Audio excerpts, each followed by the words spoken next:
Right. Hey everyone, how you doing? Jamal here with Creator, and today very special guest, Hugo Cariss, and that's just Cariss, and he is an amazing director and filmmaker, advertising, short film, commercials, etc. And we're going to be getting into all things branded content and filmmaking in today's digital world. So thanks for being here, Hugo. Thanks for having me, Jamal. I'm not sure I can live up to such a fantastic introduction, but I hope I can. I'm really happy to participate in this, excited about it. Cool. So let's jump into first, how did you end up where you are right now? Or even how did you end up in film? Did you always want to do that? Did you go to school for it? Or did you just land in it? Talk about that. Okay, great questions. I started working in film after I finished university. I didn't go to film school. I went to a art school in the UK, a very conceptual, kind of fairly well-known school called Goldsmiths. And I went at a time that it was very much about sort of creative thinking. But I knew that I was always very interested in film. I didn't know that much about it, and I ended up getting a job as a PA through a connection, through a friend. Nepotism is the sort of spine of the film industry. Definitely, connections are vital if you're going to start out in this career. And I worked as what's called a PA. It's called a runner in England, but it's the same job. And I just saw amazing things. I saw people do amazing stuff with film and with all the toys that go with it. And the whole process of it just really excited me. So I did that. And then I did that for a few years, about 3 years. And I decided that I wanted to start making my own thing. So I made a kind of sidestep. And I'd always been quite interested in design and quite good at design. And I went to work first at a place called Channel 1, and then I went to work at the BBC, and I did graphics and title sequences and promos. So it sort of led me in, I kind of went in a back doorway, if you like, towards being a director. I didn't sort of rise through the ranks. I kind of sidestepped that and got involved in working on Macs and some SGI stuff like. So, that was kind of my circuitous route to being a director.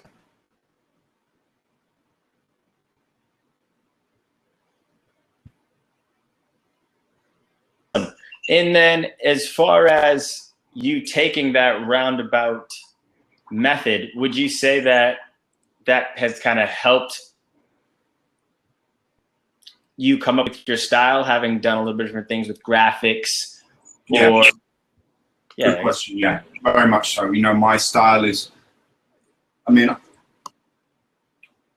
think one thing that I've always kicked back against slightly is this kind of categorization that happens in advertising sometimes. You have to be a comedy guy, you have to be a storyteller, you have to be a tabletop guy. I feel like I can approach those disciplines and I can tell the story in the way, or I always want to tell the story in what I think is the most appropriate method and best for the story. I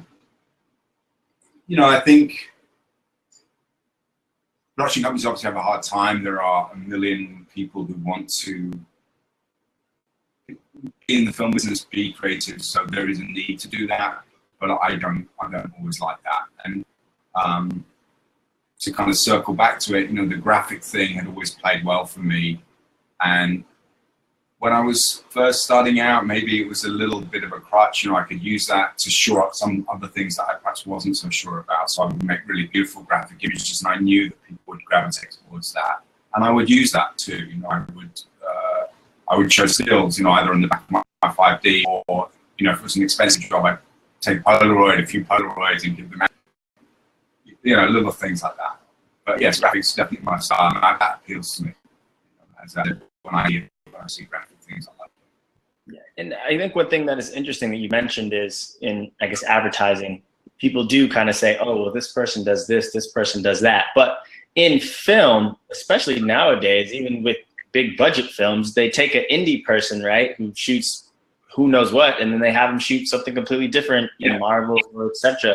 So I think that is interesting that in advertising, people want people who are in food to do food, or people who are in flashy stuff or lifestyle to do this. But in the greater artistic community, especially at least in film and directing, you actually see people do one type of film and then they do a completely another type of film and then they do another type of film, thriller, comedy, etc. So I think that's, I guess, what are your thoughts on that, and why do you think that is? Well, I think you're right to an extent, but I also do think that there is, I think that they can be, the film business can be, you know, they can categorize people. They can say, you know, this is a woman's picture, or this is a, you know, war picture. We're going to have this guy. You know, I still think there are those barriers to break down, but I do think within the digital age, because it's just so much easier now to create something. It's the tools are so much more there, and they're so much more accessible. But I think I think we're breaking down those barriers little by little, you know, piece by piece, and I think eventually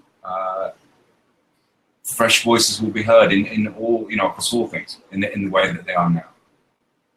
Cool. So we have, I think this is a perfect question going off of what we've talked about already, which is when producing branded video content and advertising, which, like, what are your thoughts about advertising versus branded content? First off, the two names there, but then specifically when doing branded content, where do you start? Well, in terms of, where do you start in terms of getting the job, or where do you start in terms of creating that thing? I guess you could probably hit both of those. Right. Exactly. So in terms of getting the job, I think it's about, and I think this is really important for anybody who's aspiring to get into the business. It is about doing the footwork yourself and making those connections. Don't just rely on the people that are repping you. You know, reps are great and they will bring in boards and opportunities. But I also think you need to be out there pushing it and showing your work and finding people that, especially with branded, longer format, beautiful films that you can create for a product, is not as lucrative as advertising. Obviously, it's you know, that you don't get paid what you would get paid for a commercial. But personally, I find branded work incredibly fulfilling, especially if it involves the writing aspect. And basically seeing the whole project through from the beginning to the end. That's the thing that really excites me. And it's the difference between this market here and the European market. In the US market, often you're shooting stuff, writing stuff, shooting stuff, and then giving it up to an editor. In other world markets, they expect you to see that through and complete that third part of it. And I always honestly do prefer to see the whole thing through, because then you have a chance for your vision to live. Something you've worked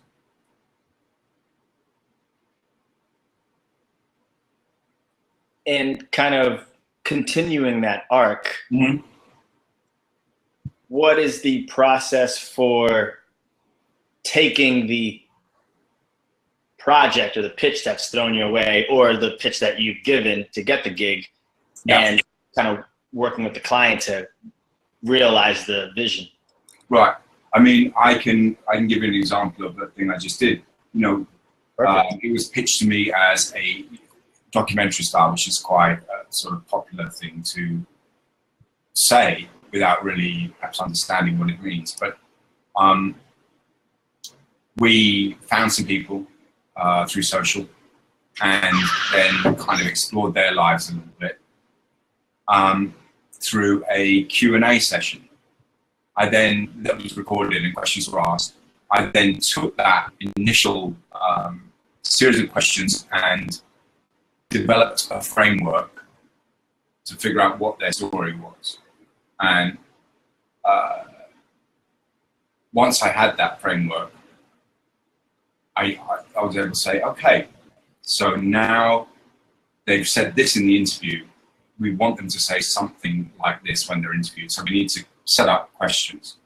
So I basically kind of did it backwards. I figured out what I wanted them to say and then figured out what the questions were. So it was a 3-step process. It was the interview, find what the point is, what the hook is that you have for your film, and then build around that hook and build a story out of that. And that you know, I always find that a really exciting part of it, because it's, you're kind of on a knife edge. It could be good, it could be bad, but that's the beauty of creating something, you know, telling a story in film. And then you have to set up questions, and then you need to find a way to have the person answer naturalistically. Your question is good enough and your question is appropriate enough and smart enough that you're going to be able to sort of shoehorn in that answer that will lead the narrative that you've imagined. And you'll then cut your images that you've imagined to that narrative you've created. And you know, it's a really exciting and really, I think Branded is just an amazing opportunity, because you get more than 30 to tell a story. And you have this luxury of these just lovely longer shots that just feel more, you're going on a journey with somebody, or you're seeing somebody through something. So I guess one thing I'd probably get to back up, and I guess from your perspective, what are the different types of branded content experiences that are being developed or that you're being asked to shoot? I think that'd be a good frame of reference to actually, you know, what type of projects are you doing? That was one. That seems like a completely different project that I've never heard of, Q&A. Yeah. And all. So yeah, types of projects that you're doing. Well, I'm right now doing I'm doing my own cut for something that I did that's already been cut for the client. And it's a story about a boxer, a female boxer. And she was very much, the hook is that when she was young, she tried to be on the baseball team, on the football team, and she was always told no because she was a girl. And that forms the spine of the story that I'm making right now. And it's although she's an athlete, it is really a fashion piece, because it is for Elle magazine, for their online. But you know, so it has these kind of, and it's sponsored by a beauty brand. It's sponsored by L'Oreal, so it has these some products in it. But the important thing for me in my work is to try and kind of find a reason to put the product in there. You know, she's talking about training, so she's talking about sweating, so she's talking about showering, so she's then talking about moisturizing. So in that sense, it made sense for me to plan it out like that, as well as figuring out what she's going to say and how I'm going to tell the story of the girl that was told, no, you can't do this, but now she's just a world champion, you know, incredible female boxer.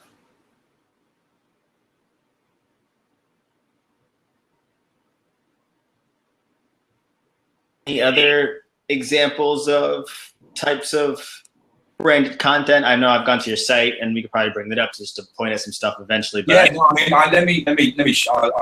I will share a piece.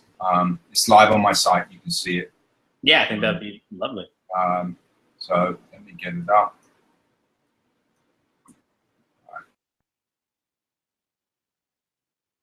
And we'll pull up the screen share. Okay. So you are now going to see. So this is a piece, branded piece.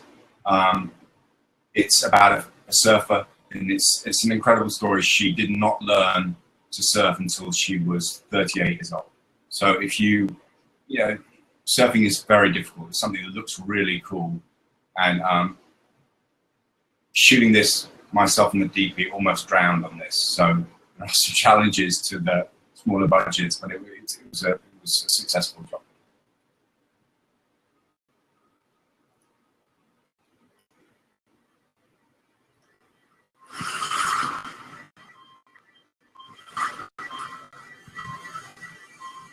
Hugo, can you get full screen on that?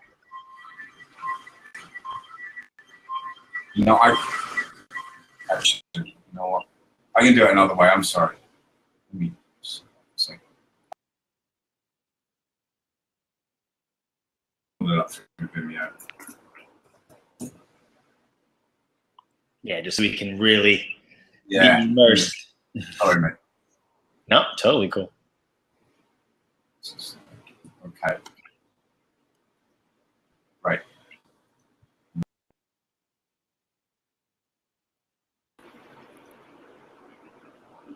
Okay, you got that, Jamal?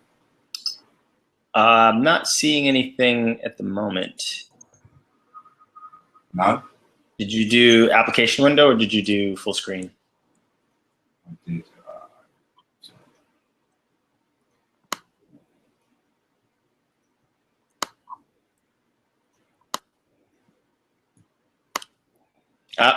See it? Right. Yep, got it now. Guys. Okay. So my story starts off and we see a lady and she's looking at the surfer. And then I wanted to have this very verite fly on the wall feel. And comes down, bangs the water a little bit gingerly.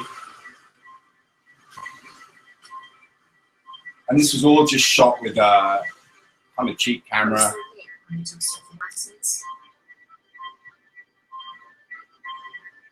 Both of my sons learned when they were very young.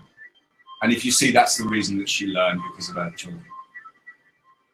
I loved watching them. They always made it look so easy. I knew it wasn't, but I wanted to get into the ocean and experience what they were a part of.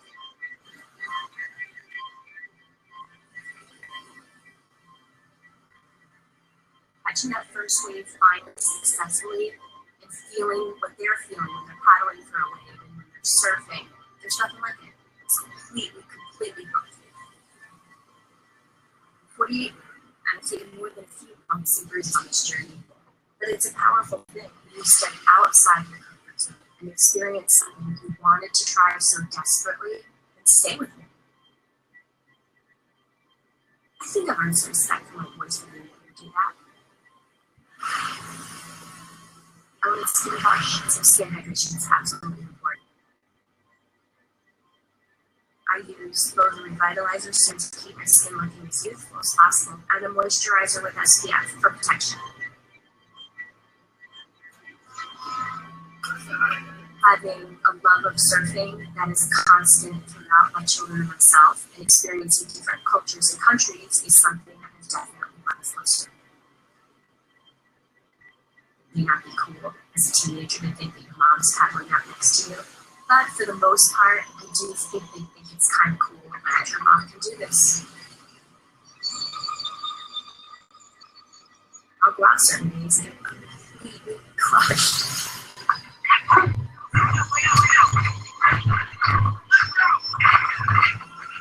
Then all it takes is riding that one great wave, where I stand on my own and I challenge myself.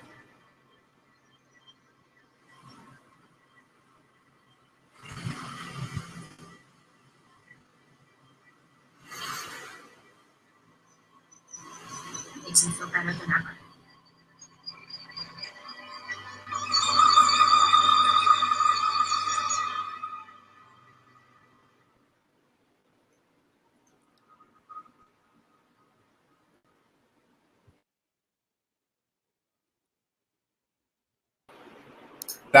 That's I think that's a good example of what I felt was a successful branded project. It was a story. It felt quite dynamic. I was able to get what I felt were creative shots in there. I wanted to get you really close. So the sea, it starts off, the sea feels very heavy in the beginning. Then she's up on the board. You know, we have the drone up. But that was really a very, very low budget project. But I wrote that, I directed it, I edited it. And for me, it's, you know, the product is in there. L'Oreal paid for it, but it makes sense. She's surfing. We see the conditions, so it makes sense to see that. And obviously, it's a little gimmicky, having this sort of red product effect. Yeah, I was gonna say, Did that come from you or them? That came from me. I put that in there because I wanted to go black and white, but no one's going to pay for your film and have their product black and white. Unfortunately, it just is reality. So that is very interesting. But it doesn't. I don't find it jarring. I don't know. Do you find it jarring? Does it really bother you that it appears as a color? I wouldn't say jarring as more as intentionally to sell is probably the right term, because obviously if it's black and white and this is red, it's like, look at me, I'm the product. And then as you see it, you're also hearing, I use it for my hair and all this other stuff, which again, because it is a piece of branded content and to make sense, but overall it's a strong, I agree with what you're saying as far as like it being, well, and there's actually a narrative there. So it actually does make sense. Yeah. It's just that little piece of red was like, huh. But what I do also think is interesting, and I never thought about this, is you figured out a way to write for branded content, which I think is new almost. And I think that's what's really exciting about branded as a space. And for me, it's why I'm really sort of pursuing it now, because you're creating it too. And I think that's what, as commercials, sadly, commercials have sort of had their day. Most people kind of get a little tired of that. And as much as I love them and they're very close to my heart, I too feel like when it's suddenly, a bad commercial comes on, it interrupts something, that it's very frustrating. I still think there are absolutely amazing pieces of work that have been made and are being made, and I really enjoy it. But I also find the freedom and the involvement of a piece of branded very, very, very exciting. So ideally, of course, it's quite greedy, but I want to do both. But I do understand. I have or not me, what I'm talking about. I wanted to read this question here because I think it's pertinent, which is, and you mentioned this, do you think film is a useful tool for advertising? I think that's a great question. The answer is it's a tool for advertising, but I don't think it's the tool right now. I'm not, unless it's within the context of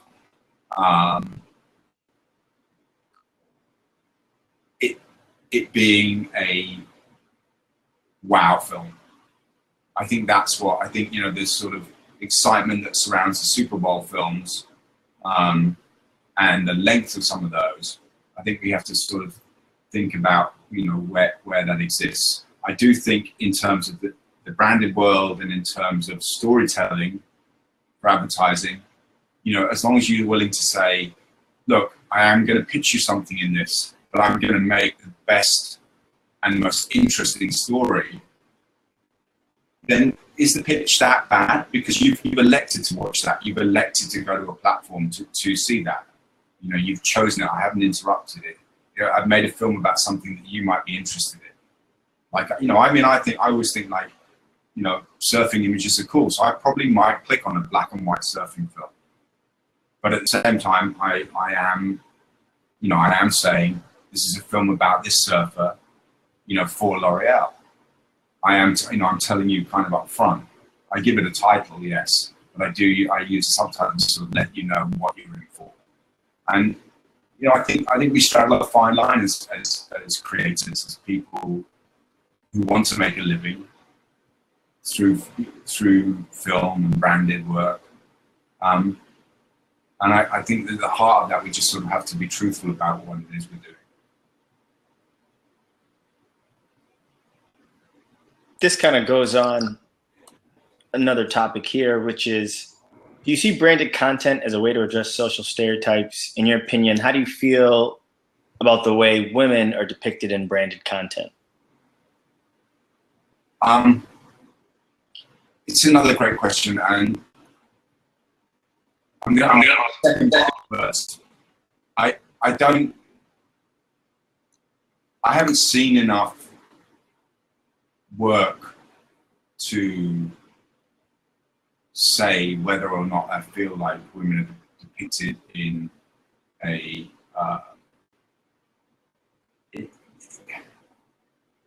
in a certain way. It's not like a commercial, because often branded work relies on a documentary approach, a more factual approach. So it's not that depiction of the kind of mom who rushes home to make some food, you know, perfectly. So I think I think branded can be more truthful, has license to be more truthful, but it's a softer sell at the same time. It's not such a short, sharp sell as it would be in a commercial. Is branded a way to address social stereotypes? I feel like that is the responsibility of the person commissioning the work, and in the way that, you know, I feel very strongly that the 84 Lumber Super Bowl spot was a really, really great spot. And I think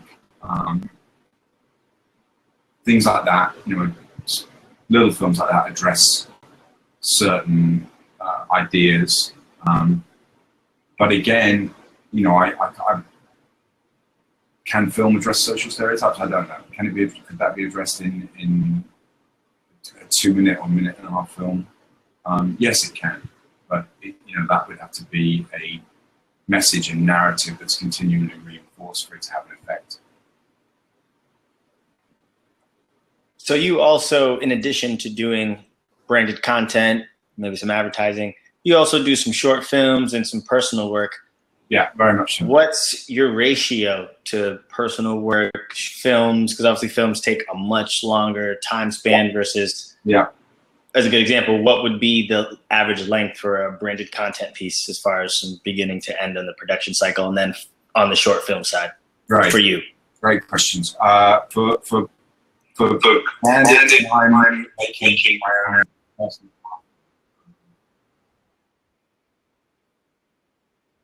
I might work on something for 2 or 3 months to get it to where I want it to be. When it's paying client, it could be as little as 3 weeks, 3-4 weeks from sort of beginning production to the end. And the film could be out in a month for a 2-minute, 2.5 minutes. For my own work, I mean, my short took about a year. And I am working on a feature right now, which is sort of behind, some notes behind me. And I'm writing that, and writing is extremely time consuming. So the question about ratio is really good, because it sort of segues into something that I think is important to talk about, which is having, when you're a filmmaker, having something else, doing something else, because you won't always be working. I guess my ratio is probably about, if you exclude bidding and, you know, getting writing treatments and jobs you don't get, I guess it's probably about 70 personal, 30, maybe a bit more than that, maybe 60, somewhere between those. Depends. You know, some years it's more, some years less. But you know, I have the writing is something that I'm really trying to develop right now, and something that I really like. So it, you know, it's a thing that I'm able to work on when I'm not doing the paperwork. However, I'm always in pursuit of paid jobs. Another question here. How do you approach writing and then directing? And I guess there could be kind of two things there, right? There could be, how do you just start writing in general as an art and then directing as an art? But then, I mean, how do you approach writing to direct? Well, it's the dream. I mean, it's what you, and you have to be careful when you're writing not to just sort of write in all your direction. You still want other people to read that script and to read that story and to say, you know, the person walks across the street in dusk. You know, you don't want to say, you know, we crane up over a house and come down on this person. That's for you when you're wearing your direct hat. But when you're writing and it's for you to then direct, and you've had everybody sign off on it, that's the dream. You're living the dream. You know, it's the greatest thing. As two separate jobs, I think just when you're doing the writing for somebody else, you have to be willing to stand up for yourself and make it point. But you also have to be willing to listen to other people's voices and not just sort of see what you see in your head and not just write in, well, there's in some depressed, bombed out place and there's a burning car, and not just put sort of burning car shot in there because it looks cool. I think you always have to be willing to compromise as a filmmaker working for other people, but you also have to be willing to stand up for yourself and put what you believe in. And I think it's important to you always try and fulfill your vision that you wrote, that you agreed on with everybody else, that became the agreed on script. And things will change on the shoot, you know, when you're directing it, if you get the opportunity. But I think you need to fulfill that and see that through. I think that's important for you to answer questions for yourself and for you to grow, to learn. I know that I learned through doing. And do you like doing one more than the other? Like, would you prefer, if you could only do one, to pass that the direction to somebody, or I probably take the written screenplay or script and kind of put your spin on it? Or do you like doing both? I mean, I love doing both. I think if you put it onto my head, I might take a risk and take a chance and just say, I'll give it up and just write. You know, sounds weird, but I've had that opportunity and I'd like to develop this on the side, but I do love directing, and it would probably be very difficult for me to give to not want to chime in and say, well, you know, we could do that with maybe we could do it with a crane, or maybe we could just do that handheld and just be with them and just kind of, you know, or maybe we could just do that all on the GoPro, or maybe we could ask them to shoot it and we take the footage and we edit it. You know, there's such a million ways of approaching things, and it's such an exciting space right now because there are all these platforms for looking at stuff, and that's just what's so, you know, that's what's so neat. There's so much visual stuff to see. It's just our responsibility to make sure that it's a high quality, that we're always seeking to elevate it and push it up as much as we can and get as much as we can out of it, just to kind of help the narrative and contribute to the culture of working in advertising and branding work, and, you know, just to sort of push things along a little bit as much as we can within what the client, who is ultimately paying for the film, you know, never forget that. You know, they're paying for it. A lot of people work really, really, really hard to get to this point, and you have to do justice to that. You actually perfectly segued into what I was wanting to talk about next, which is there are all these new places to look at branded content. We had a photographer on a couple of days ago, and he mentioned he was running someone's Snap Instagram stories and shooting content and traveling all over Australia and like doing cool stuff and having to shoot and edit. Do you have to write differently for each platform? Snapchat, Instagram, Facebook, YouTube, Spot, Netflix. First off, which platforms have you produced for thus far? And then what your experiences were like producing for those? Or is it a reflective, or is it a retroactive thing where you produce it and then they go, you know what, we're going to put this here, here, and here? It's exactly that. It's the retroactive. I mean, if you were going to do if you were going to be clever with Snapchat, of course you could do linked pieces, but invariably it comes down to editing, and it actually leads me nicely to a point, which is it's important to remember that you write one film, you make another, and then you edit another film. And sometimes everything aligns and it becomes this thing that you saw and you're really happy with it. Other times you find stuff and you think, you know what, this is more on the narrative and more right for the story. And although that can be tricky and sometimes getting extra stuff, going kind of off what you've planned can be difficult, and you have to sort of move things a little bit. But I think sometimes ideas can grow whilst you're actually shooting them, and then of course they can grow again in the edit room, and you can find other music, or you can find a different shot, or maybe you think it starts in this way. This is the thing that makes the job just a gift, an incredible gift. And those are the things that make it really a dynamic, exciting space to be in. Invariably, stuff just gets cut down. In my experience for Instagram, it gets cut down. YouTube, of course, YouTube is exactly the same as Netflix. It's all going to be in that same format. You can just go full screen and see the thing.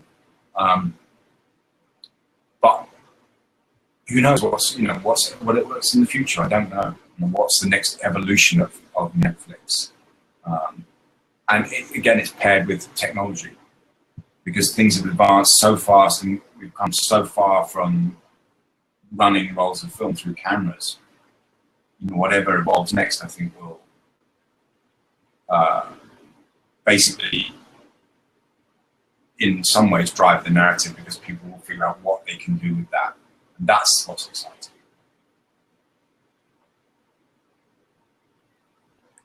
Speaking of technology, kind of one of the final questions before we wrap up is, you mentioned drone. Yes.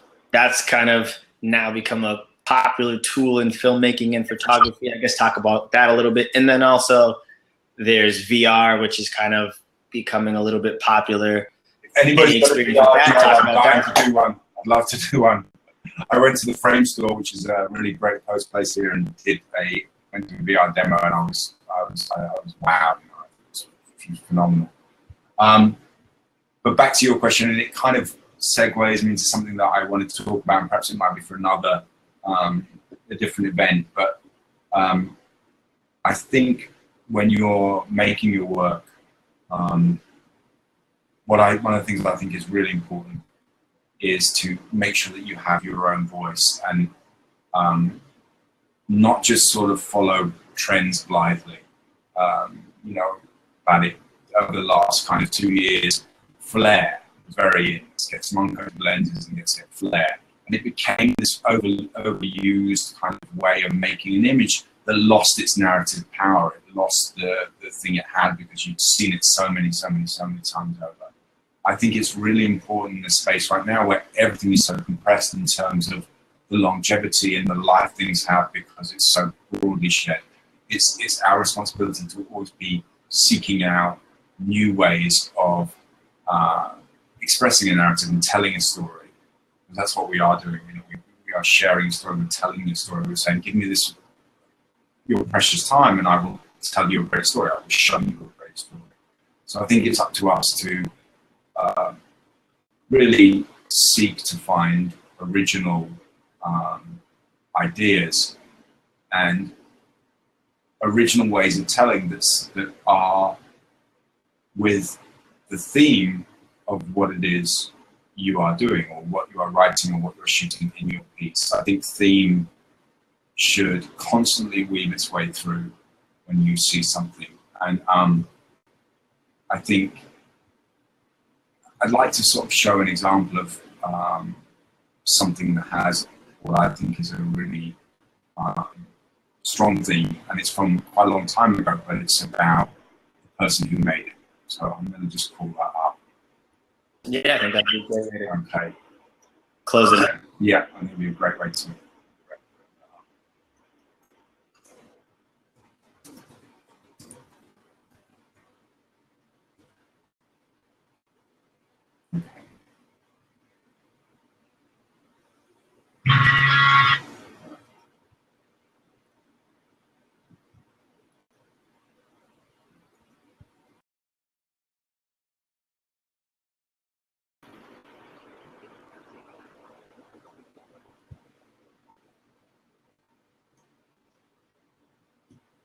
Okay, so this is a film that I'll show you, and then we'll talk a little bit about the theme afterwards.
Okay. So it's very old. But although the film is this collection of incredible images, all of the images are about things that are relevant. The car has to swerve to avoid large objects on a small road, ball bearings. It's something you would slip on, water. These are all, a head full of nails. These are all related to what he's selling, which is tires. But it doesn't feel like he's selling you tires. He's saying, Dunlop, expect the unexpected. It's just really clever, but the whole thing is on message.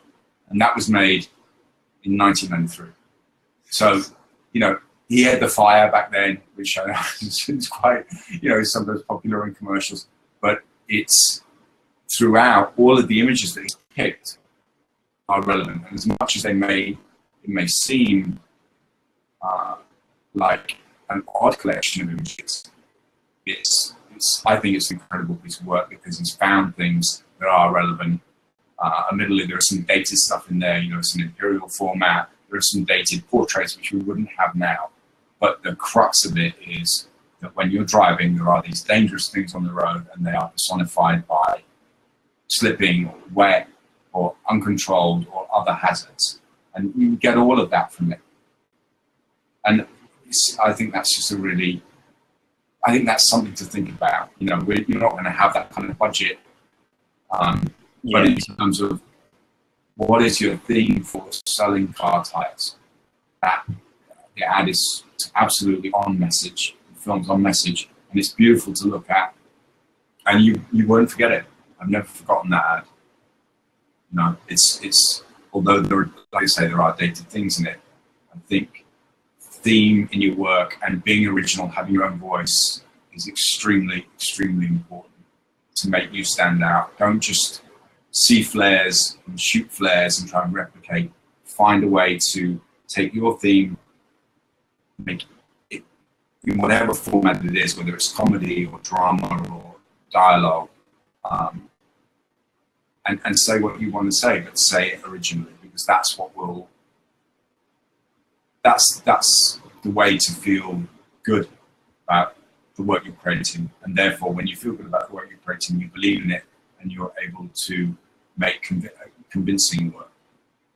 I think rather than just simply, you see some ads and you just think, it just look like everything else. You see some piece of brand that you like, backlit guy working on leather, and it just feels very samey. So be original, have your own voice, find your theme, stick to it, and just work your way through it, and just enjoy it. Just if you're going to write, start writing, because writing is a time-consuming thing. It cannot be mentally found. Filmmaking, plan it, get really good collaborators, find great people, surround yourself with them, and editing is just love it. I love it. That's the ultimate part of it. I've got all these great goodies, and I'm then able to stick them together and make a story. Cool. I think that is perfect. We're going to wrap it up. I think we have a great kind of overview of a little bit of different things in terms of branded content. I really love the message as far as be unique, tell an original story. I think that is very important as things start to move into branded content world and advertising is shifted. I don't remember what the article was, but I saw this on Adweek, and it was like the best advertising went to a bank, and it was like, what? Yeah. And I don't remember what the piece was, but I did watch that, and it was pretty good. I think it was Santander. Unfortunately, it's failed in one sense because you don't remember who it's for, which really should. They should get better across. But I think I feel quite strongly. I think that there is a lot of great stuff still to be made out there, and a lot of spaces still to be explored. So, thanks for having me. Really great to sort of get to share some ideas, and hopefully get to do it again at some point. Awesome. Thank you, Hugo. Everybody watching, feel free to watch the replay here on Facebook, and then definitely check out more of his work on his website. It's just his name.com. Follow him on Vimeo, right? Yeah, Vimeo, Instagram. I'm on social. I'm a little bit lax about it. I need the time for other things. Yeah, well, everybody definitely feel free to follow him on social channels as well. And hopefully we have you on soon again to love to go more in depth on some different topics. This was awesome. Thanks for having me, Jamal. All right, thank you. Thank you, guys.